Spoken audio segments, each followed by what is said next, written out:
I don't really know. Maybe it's again something of a childhood trauma that you don't have enough space. So you try for yourself to find a different space which allows you to breathe.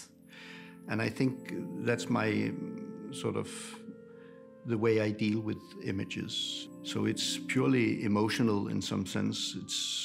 It's just a way of not expressing yourself, but actually being.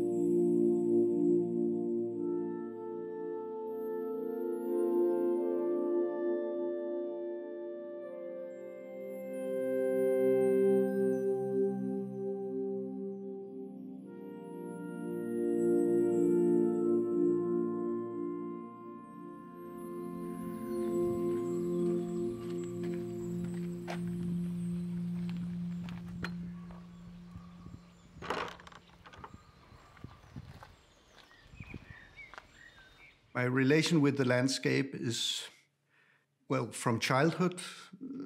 I came sort of from like Copenhagen, but the outskirts of Copenhagen. Not much nature there, but there was a park, a romantic park.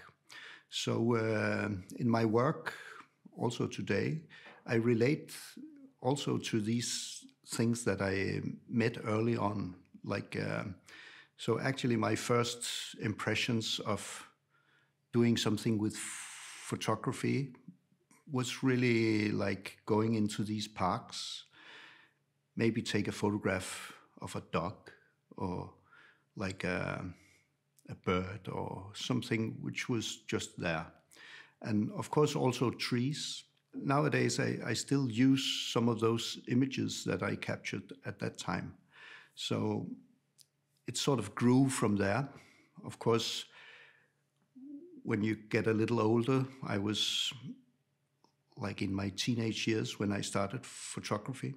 I had my first darkroom when I was 17. I bought all the equipment. And then I sort of grew with it. So at one time, meeting with art world, you know, it came late to me. Maybe I was 25 or something. So photography was my first love. And then suddenly you come into this kind of art world where you just, see something different. I remember the first trip to Louisiana. There was this guy called Dan. He made light bulbs, you know, and I thought, like, this can be art. The ceiling was so high. I came, you know, like it was a cathedral of light and architecture. I never experienced that. So I thought, like, I want to live like this. I came from a very small apartment at that point. So it meant a lot to me to sort of widen the space.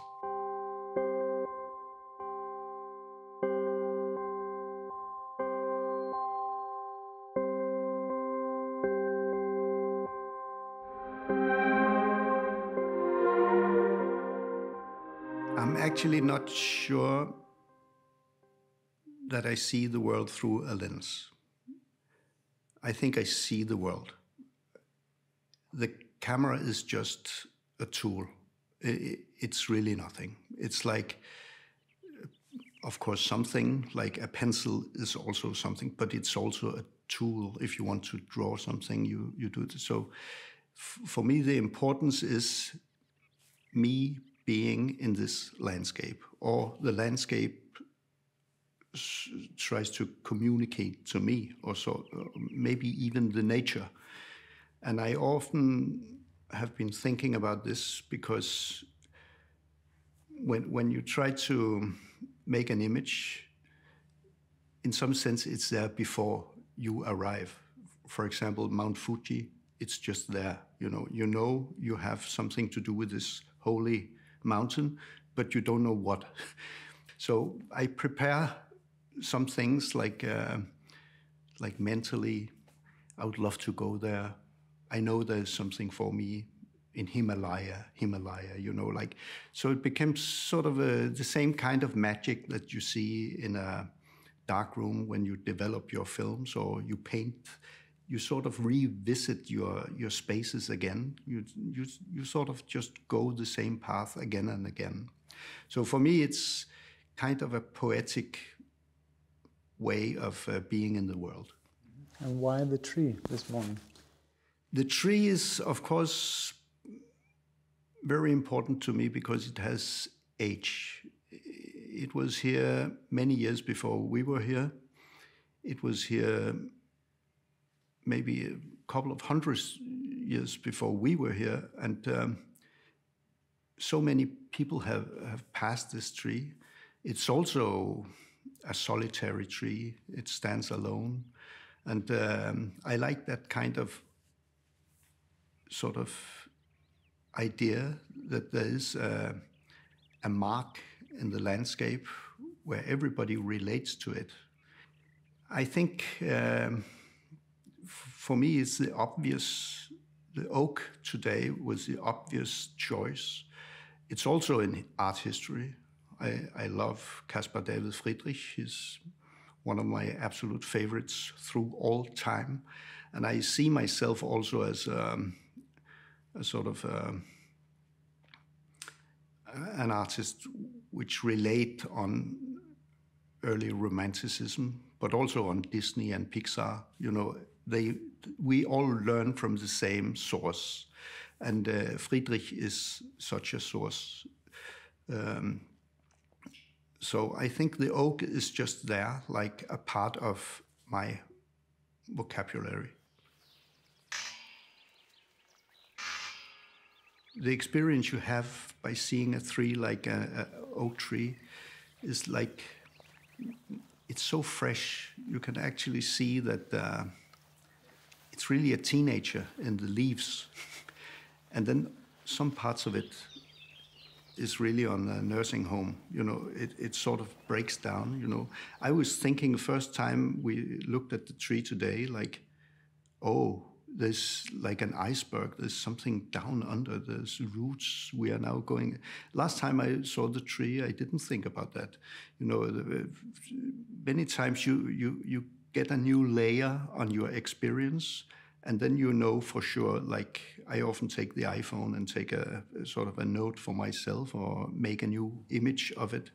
Like, you know that in all these layers, there is something for you which you can't explain actually, but you have to do it. So it's about, art for me is also about doing it. You know, just make the image, take it home, see if it was what you thought it was, you know.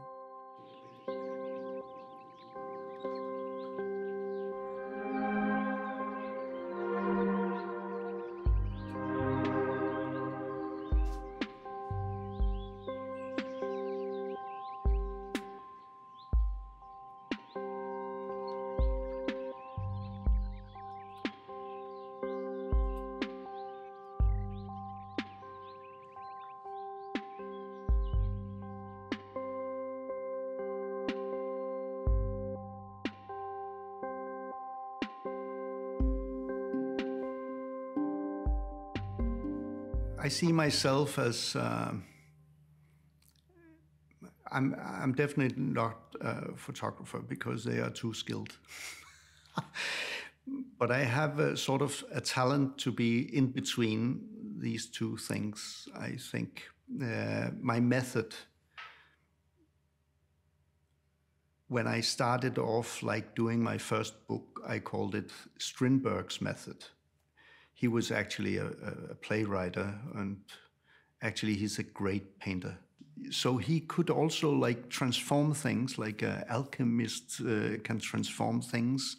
And I see myself in this tradition of people who transform things from one thing to another and not knowing why, really. Like not saying, I'm a photographer because I use a camera or something, but I see like I'm trying to make some images which interest myself, actually. So when I'm painting on my photographs,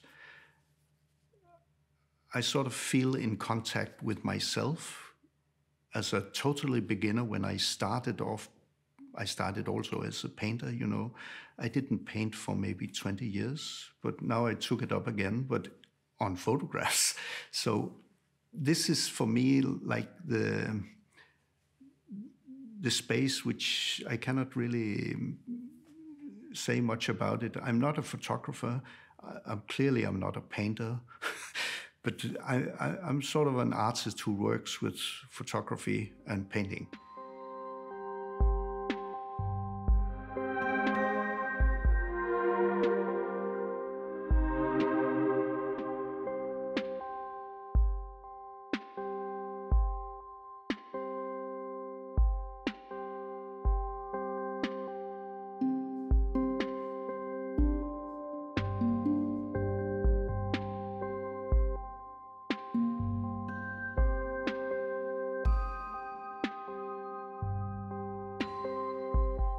I think what is happening with a photograph when you make a color on it, or like, it's sort of a small miracle because everything becomes unique.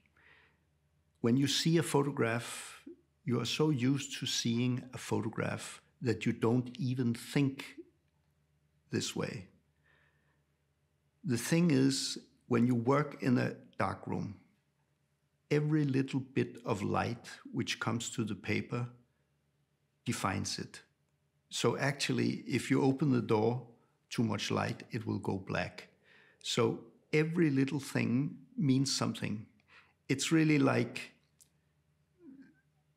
when you're doing, like a medication.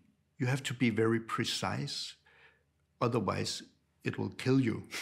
So this is just the way of doing things. You have to be like a cook. You have to know, like, more salt now, you know. And people say, why? And how much? And how many grams? But you don't do this. You just feel it, like this is how it's supposed to taste when you finish. And with the painting, it's like the same thing. It's just the same process as the photograph. So I think like detail is everything, but you cannot work with detail. You have to work just like with what is there. Like being an artist is like going this kind of a way where you don't really know if it's a very good way to go, but suddenly you stumble and fall over something which you can actually use in the moment.